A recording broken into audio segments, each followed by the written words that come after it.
Ama çarptı, ondan sonra mı düştü? Baksana aradaki demir korkulukları yıktı girdi.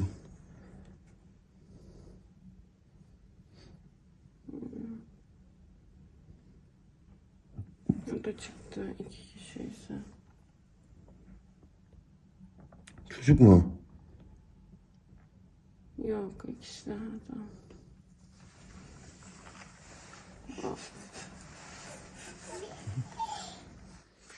Sen niye gülüyorsun? Ne var? Ne var anneciğim? Şu iki arabanın içinden geçmiş. Bir ona, bir ona. Şuranlara da parça sıçramış. Cumburlop buraya. Adam kaçtı ama bizden izliyor. Şu ikisi.